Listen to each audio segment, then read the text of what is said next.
Hello, good morning India. इस class में मैं नीलेश कुमार पटेल आप सभी को सीबीएसई बोर्ड का प्रीवियस ईयर 2025 का मैथमेटिक्स का question paper set A solve कराने जा रहा हूं।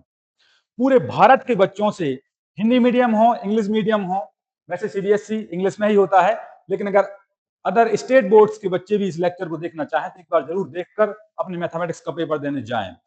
इस वीडियो में मैं आपको एग्जाम स्ट्रेटजी बताऊंगा और बताऊंगा कि मैथमेटिक्स का क्वेश्चन पेपर कैसे सॉल्व करते हैं ताकि आपके total marks, total upon total marks आए।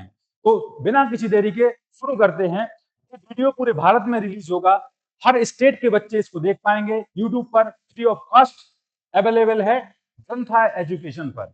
तो ग्रंथा एजुकेशन को सर्च करें और इस सीरीज के अन्य वीडियो देखने के लिए उसको सब्सक्राइब करें। और इसी प्रकार आपको मैथमेटिक्स सीरीज के सारे लेक्चर आगे आने वाले समय में मैं पूरा सिलेबस 9th और 10th क्लास का, आगे 11th और 12th का भी पूरा कराने वाला हूं। तो जुड़े रहिए, शुरू करते हैं। बेटा, किसी भी एग्जाम को देने से पहले, चाहे आपने भले उसके बारे में आपको जानकारी हो, लेकिन एक बार सरसरी निगाहों से उस एग्जाम का जो जनरल इंस्ट्रक्शंस होता है ना, उसको एक बार जरूर पढ़ा कीजिए। पता नहीं कोई नया इंस्ट्रक्शंस ऐड हो जाए। ठीक है, एक बार हम इसको पढ़ते हुए चलेंगे और फिर हम अपने क्वेश्चन आंसर सॉल्व करेंगे। ठीक है। Maximum marks 80, time allowed 3 hours.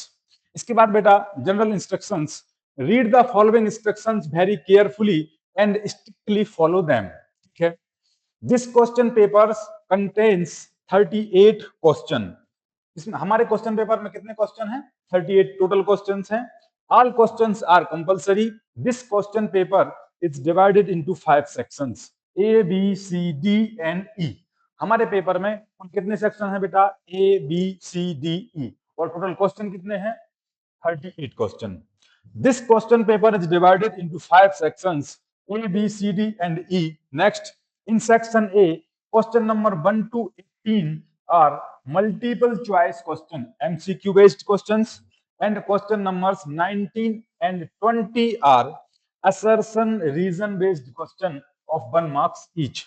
In section B, question numbers 21 to 25 are very short answer VSA type questions carrying 2 marks each. In section C, question numbers 26 to 31 are short answer type questions carrying 3 marks each. In section D, question numbers 32 to 35 are long answer type questions carrying 5 marks each.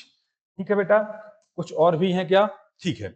In section E, question number 36 to 38 are case study based integrated questions carrying 4 marks each. Internal choice is provided in 2 marks questions in each case study. There is no overall choice. However, an internal choice has been provided in 2 questions in section B, 2 questions in section C, 2 questions in section D, and 3 questions of 2 marks in section E. Draw neat diagram wherever required. Take P is equal to 22/7 wherever required if not stated. Use of calculators is not allowed. ठीक है, ये तो सब बातें आपको पता है। ठीक है बेटा, हमने जनरल इंस्ट्रक्शंस कंप्लीट कर लिए। अब हम शुरू करें अपना पेपर। एक बार फिर से पूरे भारत के बच्चों के लिए सर का सैल्यूट है कि आप बच्चे सभी 10th क्लास का सीबीएसई बोर्ड का पेपर देने जा रहे हैं। तो सभी को एक बार फिर से बेस्ट ऑफ लक। आप 100 में से 100 मार्क्स लाएं या फिर जितने का भी है, 80 का है तो 80 में से 80। और स्टेट बोर्ड्स के जो बच्चे हैं, टोटल अपॉन टोटल। ठीक है, तो स्टार्ट करें। पहला question, question number 1, if x is equal to A B cube. कोई भी क्वेश्चन है, पहले एक बार पूरा दिमाग लगाकर, पूरा कंसंट्रेशन के साथ उसे पढ़ना है। सब भूल जाओ, पहले क्वेश्चन पढ़ो, क्वेश्चन पढ़ने के बाद फिर सॉल्व करेंगे। रीड करना है सबसे पहले। आवाज आ रही है बेटा? कहीं अगर आवाज में कोई दिक्कत आए ना, तुरंत बताइएगा। ठीक है, ठीक है। If x is equal to A B cube and y is equal to a3b, a cube b, ठीक है। a and b are prime numbers, then HCF of xy minus LCM of xy is equal to, ठीक है बेटा। तो क्या करना है कि हमें x और b, x और y दिया हुआ है, x इज इक्वल टू है कितना, a b क्यूब। ऐसा मानो कि x और y कोई नंबर हैं a और b के फॉर्म में, और a b क्या है, प्राइम नंबर्स, ठीक है।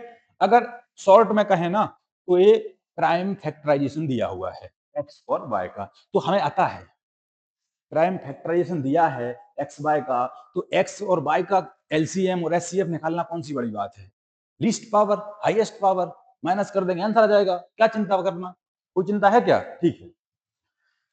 एक्स क्या है दिया है, वाई क्या है A cube B, A and B are prime numbers, then HCF of xy minus LCM of xy is equal to, तो HCF of xy कैसे निकालेंगे बेटा, HCF कैसे निकालते हैं, लिस्ट पावर, तो a की पावर 1 b की पावर 1, कितना आ जाएगा ए बी। नेक्स्ट LCM क्या होगा, हाईएस्ट पावर सर, ये तो सिंपल है, तो a की पावर क्यूब, a की पावर 3 b की पावर 3, तो LCM आ गया a क्यूब b क्यूब। अब कुछ नहीं करना है, दोनों को माइनस करना है, HCF minus LCM, HCF of XY minus LCM of XY, इसको पुट कर देंगे वैल्यू को, क्या आ जाएगा AB minus a cube b cube. बेटा कुछ कॉमन आ रहा है क्या सर, कैसी बात कर रहे हो, AB कॉमन आ रहा है, तो AB 1 minus a square b square. बेटा इधर देखो ना, 1 का स्क्वायर तो 1 ही होता है ना, तो a square B square, sir ये तो कुछ ऐसा बन रहा है, A square minus B square बन रहा है ना, तो ये तो होता है ए प्लस बी और ए माइनस बी, तो रख दो इसको, A B 1 minus A B और 1 प्लस ए बी। सर ऐसा किया आपने, तो ये तो यहां देखो सर, देखो इसको, ये और ये तो सेम हो गया, तो बेटा यही तो आंसर है ना हमारा, हो गया खत्म। Next question, 1 plus under root 3 का whole square minus 1 minus under root 3 का होल स्क्वायर इज क्या होगा, इज इक्वल टू, ठीक है बेटा सीधा इसको सॉल्व करेंगे, सॉल्व करेंगे तो जो नंबर आएगा वो हमें बताना है कि पॉजिटिव नंबर है, पॉजिटिव रेशनल नंबर है, नेगेटिव इंटीजर है, पॉजिटिव रेशनल नंबर है, या नेगेटिव रेशनल नंबर है। पहले सॉल्व कर लेते हैं, फिर जो भी आएगा तो डिसाइड करेंगे कि क्या आ रहा है और क्या करना है, ठीक है। इसको सॉल्व करो बेटा, सीधा a प्लस बी का whole square is equal to A square plus B square plus 2ab, और अगर माइनस होगा तो यहाँ माइनस आ जाएगा, ठीक है। सीधा इसको पुट करेंगे तो 1 का स्क्वायर मतलब a का स्क्वायर प्लस अंडर रूट 3 का स्क्वायर प्लस 2ab, अब यहाँ माइनस है बेटा तो इसको माइनस ब्रैकेट 1 का स्क्वायर प्लस इसका स्क्वायर और माइनस 2 1 अंडर रूट 3, ये आ गया। यहां तक कोई समस्या नहीं होगी, 1 का स्क्वायर सर 1 होता है, यहाँ स्क्वायर से रूट कैंसिल तो 3 आ जाएगा, प्लस ये कितना आ जाएगा 2 रूट 3 आ जाएगा, ये माइनस होगा तो ये माइनस आ जाएगा, ये माइनस हो जाएगा, ये 3 आ जाएगा, और ये माइनस और माइनस प्लस, तो 2 रूट 3, सर इसको हटा दें क्या, हाँ प्लस माइनस इसको हटा दो, ये आ जाएगा कितना बेटा 4 रूट 3, 4 रूट 3, 4 रूट 3। देखो बेटा अब ये दिख रहा है हमें कि ये तो पॉजिटिव है, पॉजिटिव पॉजिटिव, और अंडर रूट 3 क्या है, अंडर रूट 3 इससे क्या हो जाएगा रेशनल नंबर आ जाएगा बेटा, तो या पॉजिटिव इरेशनल नंबर हमारा फाइनल आंसर होगा, आंसर सी, क्योंकि √3 नेगेटिव ग्रेटर देन 0 होता है, तो ये टोटल वैल्यू पॉजिटिव है और √3 क्या हो जाएगी बेटा, इरेशनल वैल्यू। ठीक है, तो ये हमारा फाइनल आंसर हो जाएगा। ठीक है, इसके बाद में नेक्स्ट क्वेश्चन आएगा, the value of a for which ax square plus x plus a is equal to 0 has equal and positive roots। बेटा इधर ध्यान दो, equal and positive roots, equal and positive roots, equal and positive roots कब होता है, जब d क्या होता है, 0 होता है, d is equal to 0। बेटा d क्या होता है, b is equal to B square minus 4ac होता है सर। तो B square minus 4ac is equal to 0। B क्या है इसमें, ए कितना है, ए तो ए है, बी कितना है 1 है, सी कितना है ए है, इस वैल्यू को इसमें रख दो। तो बी क्या है हमारा 1, तो 1 का स्क्वायर माइनस 4, ए कितना है ए, सी कितना है ए, इज इक्वल टू 0। तो 1 minus 4a square is equal to 0, 1 is equal to 4a square. तो ए कितना आ जाएगा बेटा 1/4 under root, sorry sorry sorry,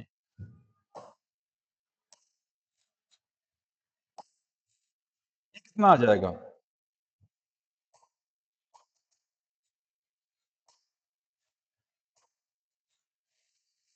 ए स्क्वायर आ जाएगा 1/4, तो ए कितना आ जाएगा 1/2 प्लस माइनस में। तो सर यहां से तो निकल कर आ रहा है कि या तो ए की वैल्यू +1/2 होगी या ए की वैल्यू -1/2। ठीक है, अभी ए भी हो सकता है, ए भी हो सकता है, सर ए तो नहीं होगा, ए भी नहीं होगा।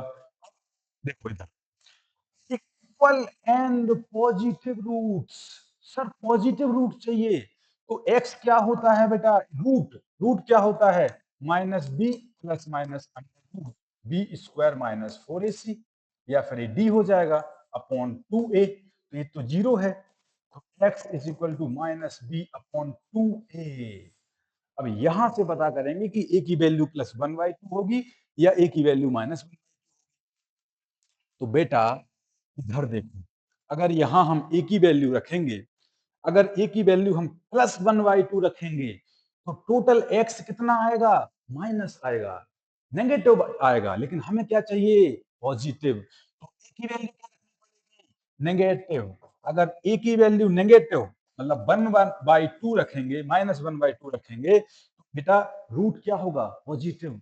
पॉजिटिव और इक्वल की कंडीशन हम पहले लगा चुके हैं, तो बेटा हमें यही तो चाहिए है, तो क्या हो जाएगा आंसर हमारा -1/2। ठीक है, नेक्स्ट क्वेश्चन देखो, क्वेश्चन को बड़े ध्यान से पढ़ना है। आवाज आ रही है क्या, आवाज तो नहीं कट रही कहीं, ठीक है, चल रहा है ना, ठीक है। The distance of a point A from x axis is 3 units. बेटा ये क्या है, एक्स एक्सिस, क्या है एक्स एक्सिस, और ये क्या है बाय एक्सिस। ठीक है, ये है एक्स एक्सिस और ये है बाय।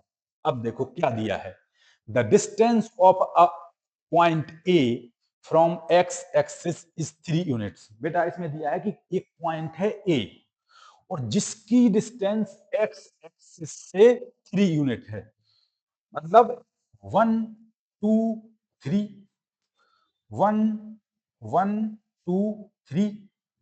तो बेटा या तो यहां होगा, या तो यहां होगा वो पॉइंट, या फिर यहां होगा, इस लाइन पर होगा या इस लाइन पर होगा, इसके अलावा कहीं नहीं हो सकता सर, क्योंकि एक्स से डिस्टेंस कितनी दी है 3 यूनिट।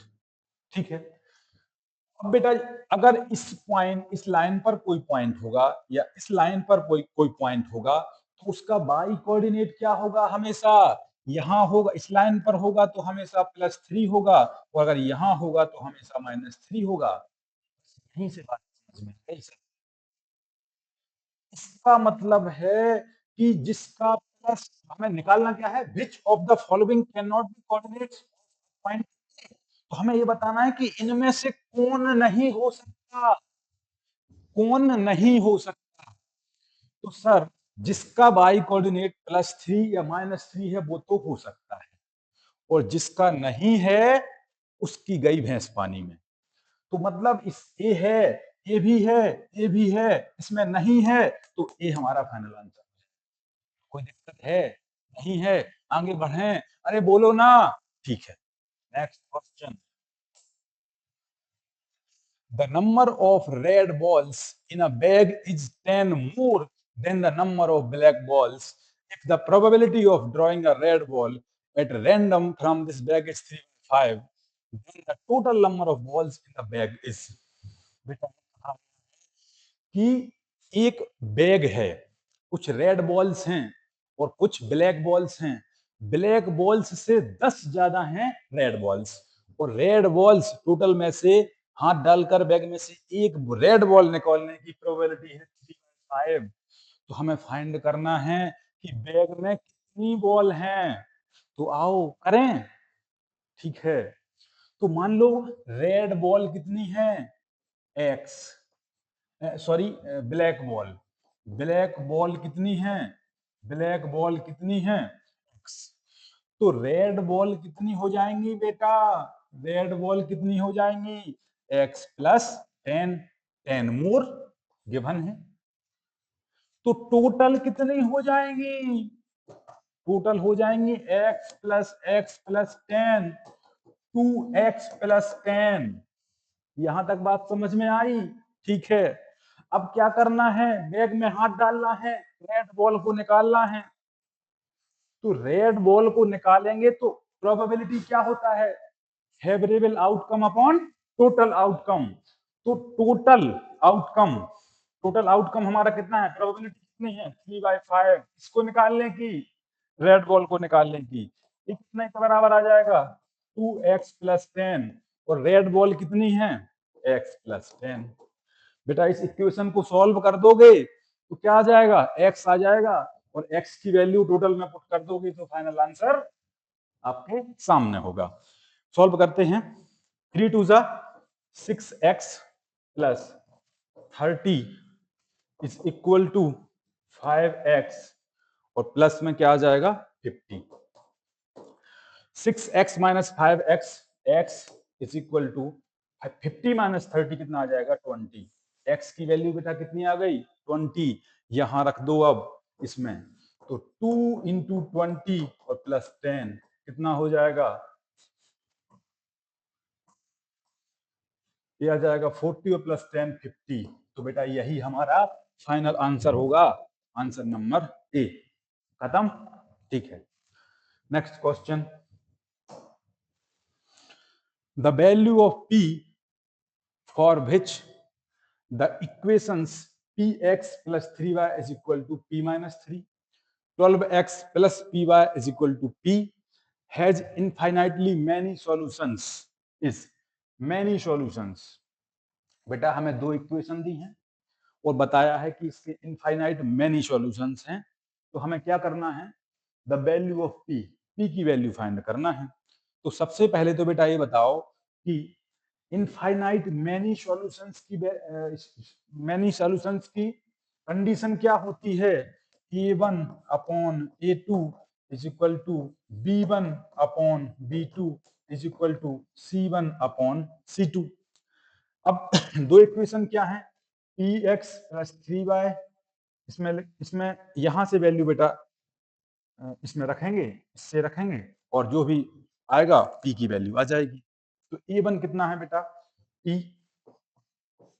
a2 कितना है 12, b1 कितना है 3, और b2 कितना है, b2 है p, c1 कितना है p - 3, और c2 कितना है p। अब इसको सॉल्व करेंगे तो आएगा क्या, p² = 36, तो p is equal two plus minus 36। Sir यहां से तो लग रहा है कि ये होगा, अभी ऐसा नहीं करना है, अभी चेक करना है, वेरीफाई करना है। तो वेरीफाई कहां से करेंगे सर, यहां से कर लो। p by 12 is equal to p minus 3 upon p। तो ये कितना आ जाएगा, p square is equal to 12 p और माइनस 36। ये तो क्वाड्रेटिक बन गई। तो p square minus 12p plus 36 is equal to 0। अब यहां से फैक्टर आ जाएंगे, p square minus 6p minus 6p plus 36 is equal to 0। तो यहां से बेटा p की वैल्यू भी आ जाएगी प्लस माइनस 6। तो कुल मिलाकर ए वाला आंसर सही हो जाएगा। ठीक है, क्वेश्चन नंबर 7। ठीक है, इसमें बेटा क्या दिया गया है, इसमें दिया गया है triangle ABC and triangle PQR are shown in the adjoining figures, the measures of triangle C is. तो हमें एबीसी एक ट्रायंगल है, ठीक है, इसकी साइड दी हुई है, और एक ट्रायंगल है पी क्यू आर, इसकी भी साइड दी हुई है। हमें क्या फाइंड करना है, हमें एंगल सी फाइंड करना है, इस एंगल को फाइंड करना है। बेटा मैं पेन भी नहीं उठाऊंगा और इसका आंसर आ जाएगा।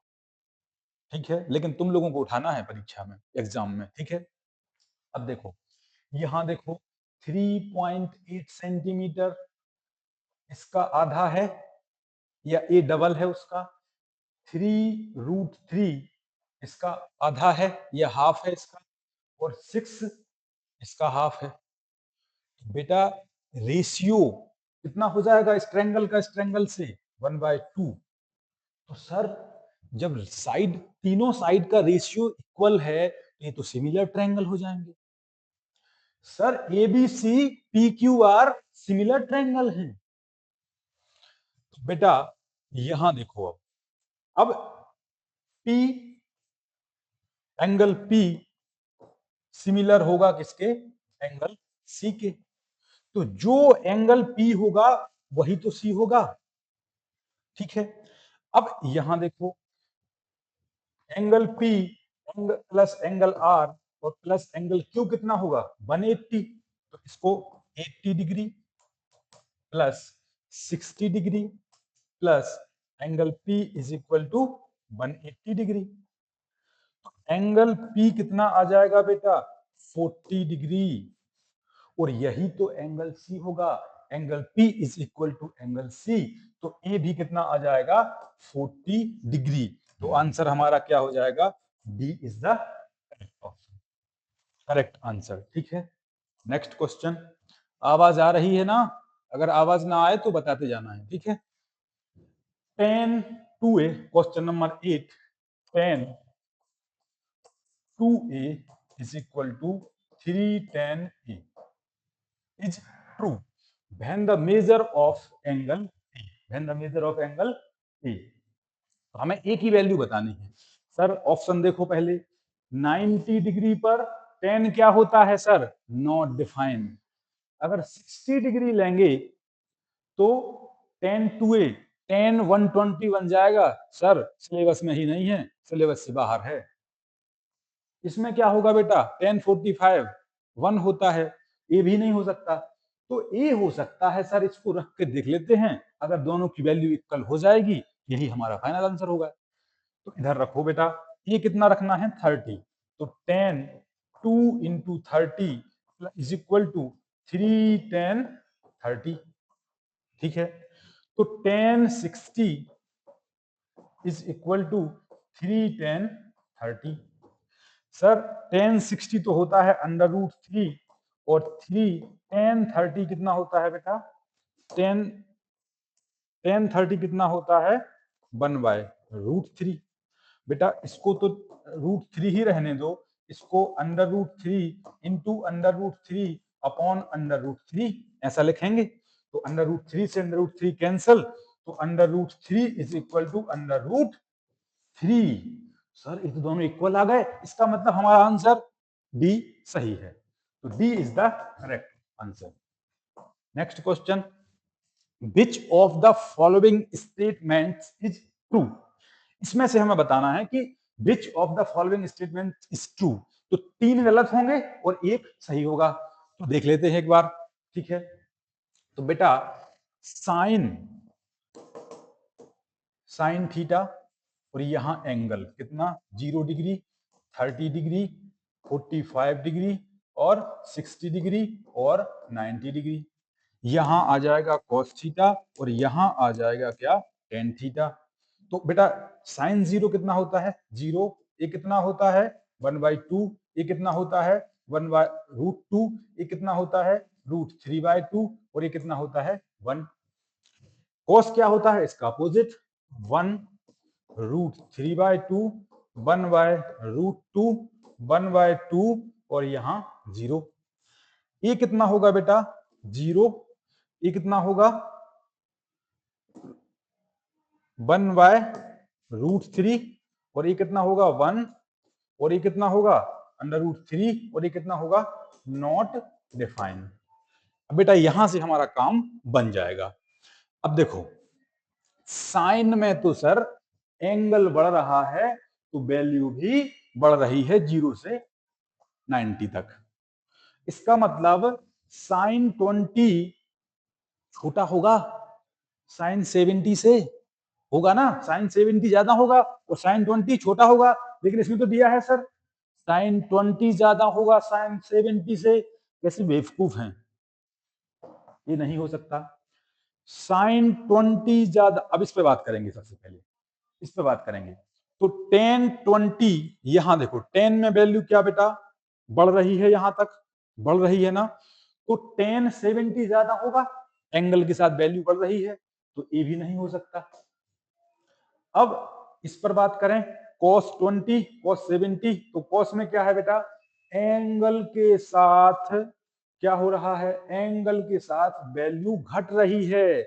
इसका मतलब हुआ कि cos 20 ज्यादा होगा cos 70 से। यही सही आंसर है बेटा, क्योंकि cos 20 ज्यादा दिया है 70 से।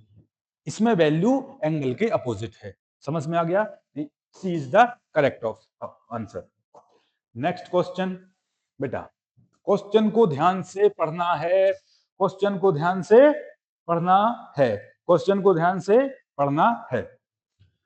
A 30-meter long rope is tightly stretched and tied the top of pole to the ground.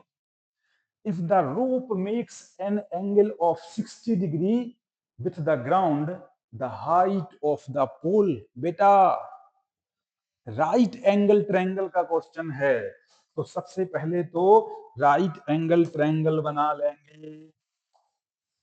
ये आ गया राइट एंगल ट्रायंगल।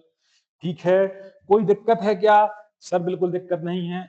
इसको मान लो ए है, इसको P मान लो बेटा, इसको Q मान लो, इसको R मान लो। PQR is a right angle triangle in which angle Q is 90 degree. ठीक है, अब देखो क्या दिया है, a 30-meter long rope is tightly stretched and tied the top of pole।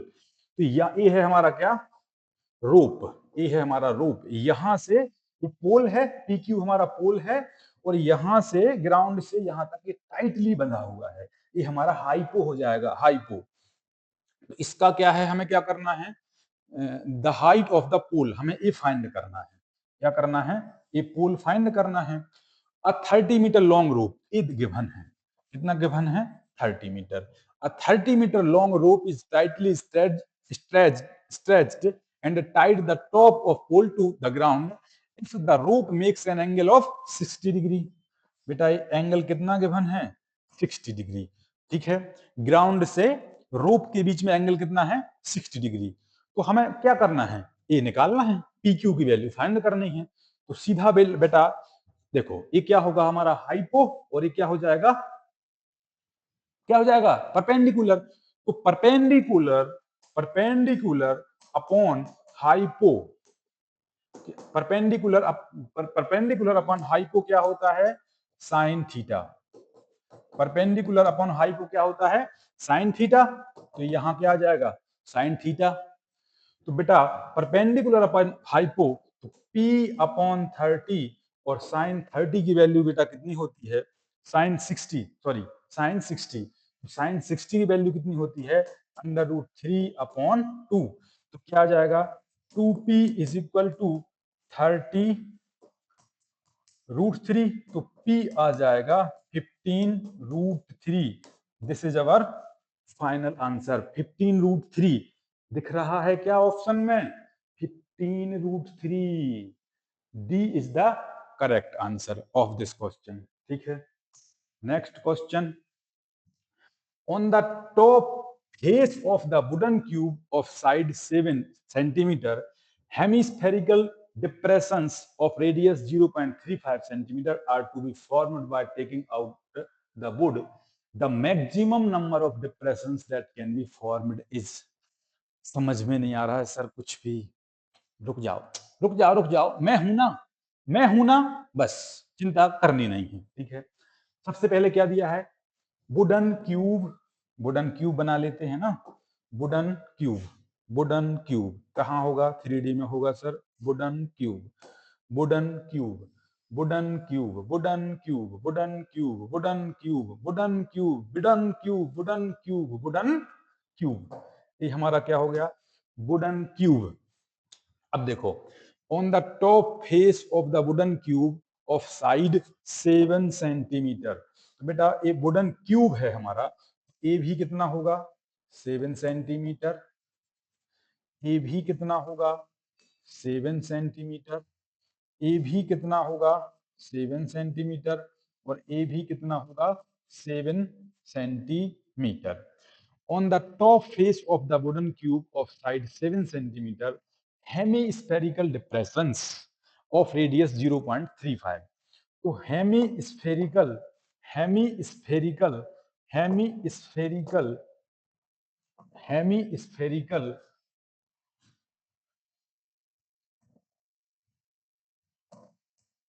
hemispherical depression,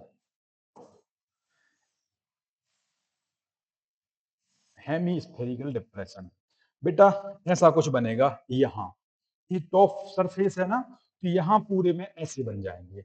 इसमें कितना दिया है, रेडियस दिया है कितना बेटा, ये यहाँ से यहाँ तक दिया है 0.35 सेंटीमीटर।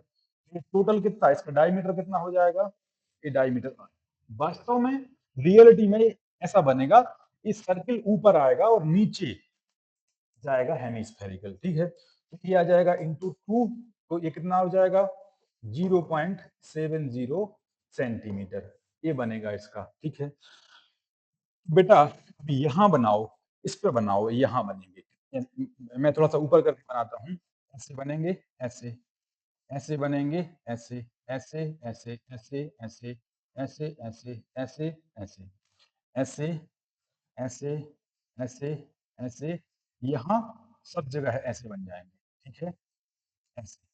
ठीक है, तो बेटा अभी इसको पकड़ो, यहाँ से यहाँ तक कितने बनेंगे, तो ये टोटल कितना है 7 सेंटीमीटर, तो 7 सेंटीमीटर और एक का डायमीटर है 0.70, तो इस पे आ जाएंगे, कितने आ जाएंगे बेटा, कितने आ जाएंगे, ए भी सेंटीमीटर में है तो ए आ जाएगा 700 अपॉन 70, ये आ जाएगा बेटा कितना 10। तो सर इस लाइन पर यहाँ से यहाँ तक बनेंगे, तो जब इस पर 10 बनेंगे तो इस पर भी 10 बनेंगे, तो इस पर भी 10, इस पर भी 10। बेटा इधर देखो, अगर 1 2 3 4 5, 1 2 3 4 5, अगर इस लाइन में 5 हैं, इस लाइन में 5 हैं, तो टोटल कितने होंगे, गिनेंगे क्या, बेवकूफ हो गया, 5 इंटू 5 करेंगे, हम मैथमेटिशियन हैं, 5 इंटू 5 कितना होगा यहाँ 25, तो यहाँ भी 10 है, यहाँ भी 10 है, तो 10 into 10 is equal to 100, B is the answer. ठीक है, इसका 100 हो जाएगा।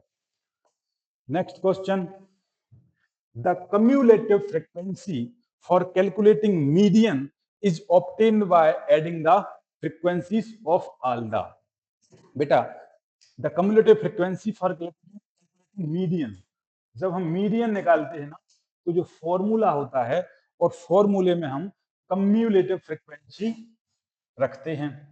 तो जैसे हमारी मीडियन क्लास अगर ये है ना, ये मीडियन क्लास है, मान लो मीडियन क्लास है हमारी, तो जो कम्युलेटिव फ्रीक्वेंसी होती है ना, तो इसके ऊपर बिफोर मीडियन क्लास की लेते हैं, तो इसका आंसर आ जाएगा classes preceding the median class. Classes preceding the, question था ये तो, किसी ने अच्छे से मीडियन मोड पढ़ा होगा, मीन मीडियन मोड पढ़ा होगा, तो कोई टफ क्वेश्चन नहीं है, आसानी से हो जाएगा। ठीक है, next question, if mean and median of given set of observations are 10 and 11 respectively, then the value of mode is, तो हमें मोड की वैल्यू फाइंड करनी है।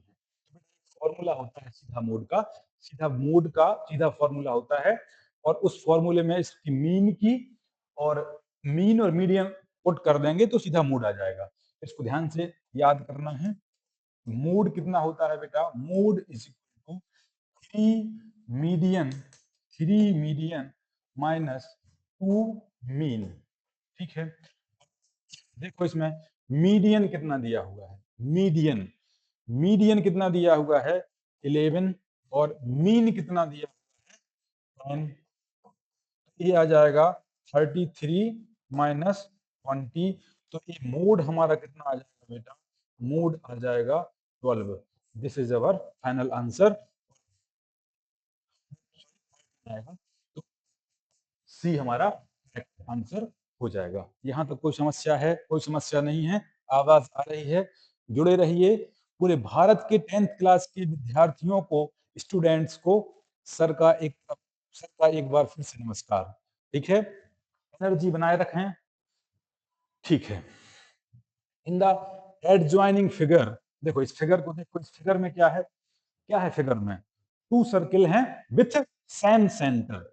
ए बी कॉर्ड है लार्ज सर्किल की, और ओपी परपेंडिकुलर है इस पर, ये टेंजेंट भी होगी, स्मॉल सर्किल के लिए टेंजेंट होगी, और बड़े सर्किल के लिए क्या होगा, ये कॉर्ड होगी। ठीक है, अब देखो इसमें क्या करना है। इन the adjoining figure, in the in the in the in the adjoining figure, AB is the chord of the larger circle. AB is the chord of the larger circle touching the smaller circle. ठीक है, the center of both the circles is O if AB is equal to 2R। बेटा क्या दिया है, AB is equal to 2R and OP ये दिया है R। ठीक है, और ये दिया है 2R। then the radius of larger circle is, the radius of large circle, the radius of large circle, तो लार्ज सर्किल की रेडियस क्या होगी, OA। कैसे कैसे बेवकूफ हैं, कैसे कैसे क्वेश्चन बना देते हैं सीबीएसई जैसे एग्जाम में। बेटा हाथ भी उठाने की जरूरत नहीं है, पेन भी उठाने की जरूरत नहीं है, लेकिन परीक्षा में एग्जाम में तुम हाथ पेन उठाओगे, लेकिन मैं नहीं उठाऊंगा। ठीक है, अब हमें देखो, इधर देखो, जो ए है ना, किसी भी सर्किल में टेंजेंट पर जो रेडियस होती है वो क्या होती है, परपेंडिकुलर। एक एंगल कितना हो जाएगा, 90 डिग्री। इसका मतलब बेटा triangle O A P is equal to right angle triangle, तो राइट एंगल ट्रायंगल हो जाएगा।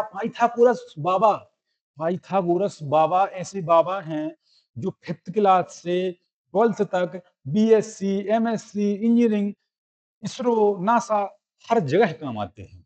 उनको पाइथागोरस बाबा को हमेशा याद रखना है। बेटा अब देखो इधर, सर ये मिल गया है, ए हम निकाल लेंगे, सर कैसे भी करके ए और दिला दो, ये दिला दो सर प्लीज, एपी दिला दो, एपी दिला दो, बस काम बन गया हमारा।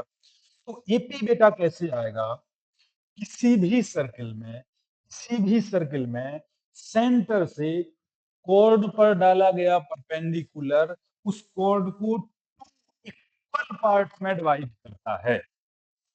तो AP इज इक्वल टू हो जाएगा PB, और टोटल AB कितना है 2R। तो AVR और AVR, इसका मतलब AB हो गया R। सर आपको भैंस गई पानी में।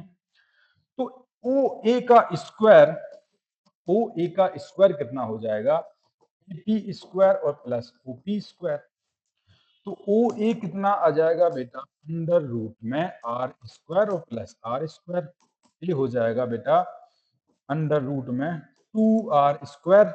तो R √2 और R, आंसर आ जाएगा R√2, R√2। This is the final answer. समझ में आया ना? ठीक है, next question. A parallelogram having one of its sides 5 centimeter, parallelogram, parallelogram, parallelogram कहाँ हो बेटा तुम? पैरेलोग्राम कहाँ हो, कहाँ हो, कहाँ हो, कहाँ हो? यहाँ कहाँ हो बेटा? कहाँ हो, कहाँ हो? ये है सर, ये है सर, ये है सर, ये है सर, ये है सर, ये है सर, ये है, ये है।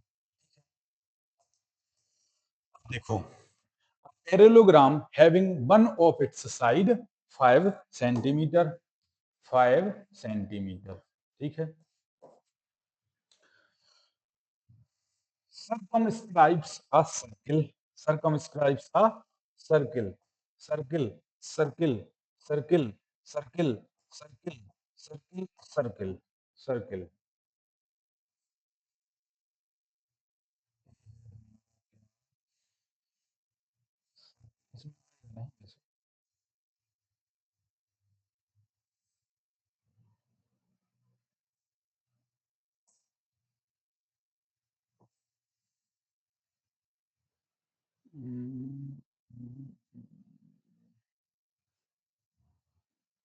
ठीक है, इसको हटाते हैं। इसमें है एक सर्कल। सर मान लो, वैसे सर्कल तो नहीं है तो समोसा बन गया है, लेकिन मान लो ये क्या है? सर्कल है। क्या है? सर्कल। ये तो सर आलू बंडा बन गया है। ठीक है, आलू बंडा है, मान लो ना, प्लीज मान लो सर्कल। ठीक है, तो बेटा अब इसमें देखो ना आगे, a parallelogram having one of its sides 5 centimeter circumscribes a circle, the perimeter of parallelogram is। बेटा जब भी ऐसा क्वेश्चन आए ना, अगर पैरेलोग्राम में सर्कल बन जाए तो ये तो रोम्बस ही होता है, प्रूफ करने की जरूरत नहीं है, रोम्बस होता है। ऑब्जेक्टिव टाइप क्वेश्चन है, क्या होता है? रोम्बस। बस अगर ये रोम्बस है तो फिर ये भी 5 सेंटीमीटर, ये भी 5 सेंटीमीटर, ये भी 5 सेंटीमीटर, और ये भी 5 सेंटीमीटर। क्या निकालना है? पेरीमीटर। तो 5 plus 5 plus 5 plus 5 is equal to 20, या 5 इंटू 4 इज इक्वल टू 20। तो आ जाएगा option number A, 20 centimetre, correct option. ठीक है, next question. Next question, E and F are points on the sides AB and AC respectively of a triangle ABC such that AE upon EB is equal to AF upon FC is equal to 1 by 2. Which of the following relation is true? Sir देख के ही लग रहा है BPT का question है, BPT का question है। ठीक है, बीपीटी से ही सॉल्व कर देते हैं। If E and F are points on the sides AB and AC respectively of a triangle ABC, एक ट्रायंगल, ये ट्रायंगल, ये ट्रायंगल हो गया बेटा। ठीक है, ट्रायंगल,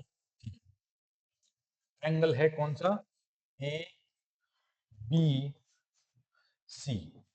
ठीक है, E and F are points on the sides AB and AC respectively।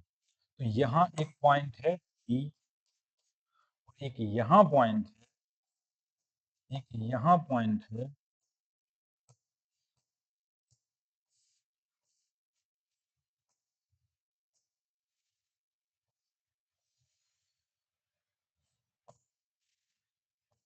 ठीक है। E and F E and F are points on the sides AB and AC respectively of a triangle ABC such that AE upon EB, AE, AE upon EB is equal to AF upon FC, AF upon FC, ठीक है, is equal to 1, is equal to 1. Which of the following relation is true? बेटा सीधा देख कर ही कर लेते हैं, परेशान नहीं होंगे, मल्टीपल चॉइस क्वेश्चन है। तो बेटा ए ई अपॉन ई बी है 1/2, इसका मतलब ए 1 है तो ये 2 है, ए 1 है तो ये 2 है, इसका मतलब ये एक्स है, ये एक्स है तो ये कितना हो जाएगा 2x, ये एक्स है तो कितना हो जाएगा 2x, ठीक है। Which of the following relation is true? अब हमें BC और EF में रिलेशन निकालना है, BC और EF। BC कहाँ है बेटा, BC, BC, BC, BC, EF, BC और EF, ठीक है। अगर AE अपॉन EB और AF अपॉन FC है तो इसका मतलब EF पैरेलल टू क्या होगा, पैरेलल टू क्या होगा BC, ये तो पता है सर, ठीक है। अब हमें BC और EF, BC और EF में रिलेशन फाइंड करना है। इधर देखो, इधर देखो, इधर देखो, इधर देखो, इसमें क्या करेंगे, triangle AEF and triangle ABC, triangle ABC। बेटा इसमें एंगल ए कॉमन है, बेटा इसमें एंगल ए कॉमन है, ठीक है, और एंगल बी और angle C, angle B equal होगा एंगल ई के और एंगल एफ इक्वल होगा किसके, एंगल सी के। तो तीनों एंगल इक्वल हैं तो सिमिलर ट्रायंगल हो जाएंगे ना, तो क्या आ जाएगा A E upon A B is equal to AF upon FC is equal to EF upon BC, ठीक है। ट्रायंगल की तीनों साइड का रेशियो इक्वल होगा, ठीक है। अब यहां देखो, अब हमें रिलेशन किसमें निकालना है, इसमें बी ई एफ और बीसी में, ई एफ और बीसी में, ई एफ और बीसी में। बेटा यहां देखो ए ई और ए बी, तो हमें यहां पता है ना कि x अपॉन 3x, तो यहां से देखो ए ई अपॉन ए बी कितना है, सर ए ई 1 है, ए बी कितना है 3 है, तो A E upon A B की वैल्यू यहां रख दो, तो 1/3 is equal to E F upon B C, तो बी सी यहां से बी सी कितना आ जाएगा, बी सी कितना आ जाएगा 3EF, ये हमारा करेक्ट आंसर हो जाएगा। और B C is equal to 3EF कहां दिया है, इसमें, answer number D correct answer. बेटा कोई दिक्कत है यहां तक, कोई दिक्कत होनी भी नहीं चाहिए जब तक मैं साथ हूं, अगर मैं हूं तो कोई दिक्कत नहीं होनी चाहिए। अब नेक्स्ट क्वेश्चन है, which of the following statements is true for a polynomial px of degree? Which of the following statements is true for a polynomial px of degree 3? एक पॉलिनोमियल है 3 डिग्री का, ax³ plus bx² plus cx plus d is equal to 0।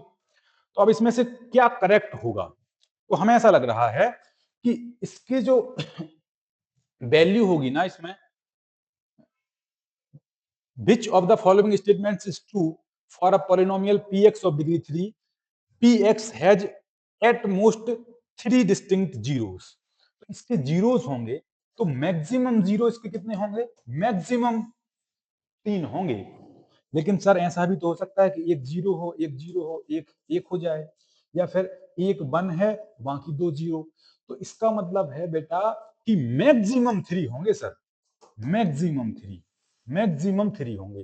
तो यहां right answer है px has at most 3 distinct zeros, at most, maximum 3 होंगे।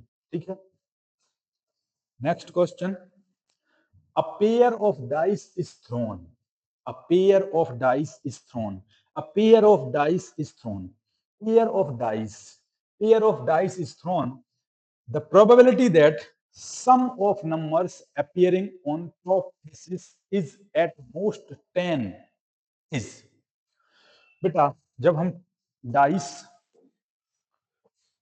2 dice को draw करते हैं, 2 डाइस को थ्रो करते हैं, इधर देखो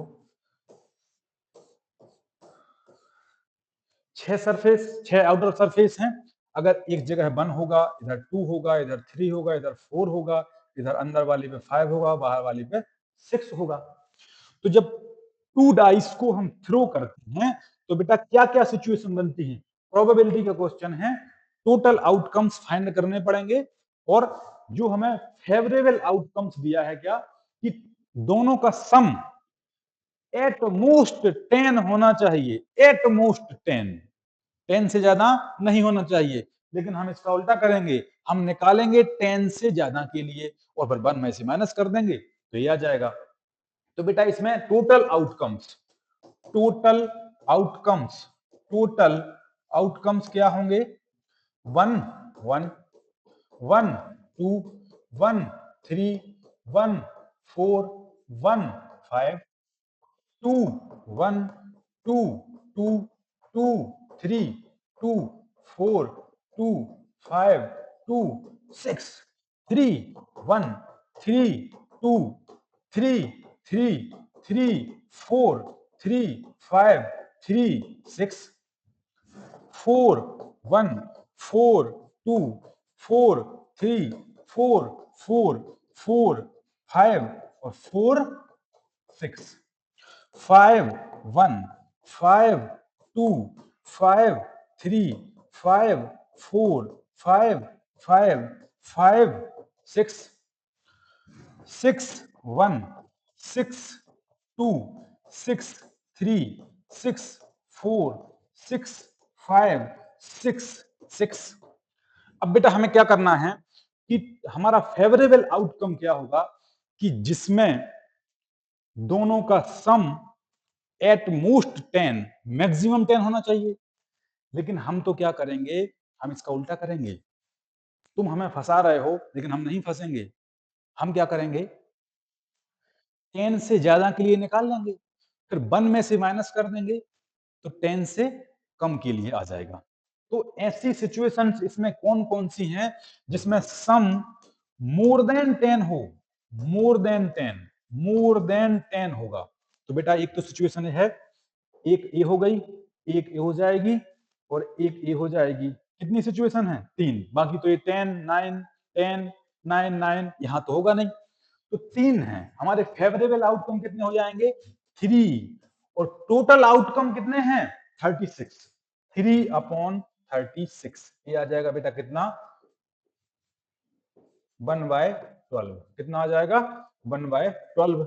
अब इसको 1 में से माइनस कर देंगे तो 1 - 1/12 इज इक्वल टू हो जाएगा 12, 12 - 1 is equal to 11/12, 11/12। This is our final answer. यहां तक कोई दिक्कत बेटा होनी ही नहीं चाहिए।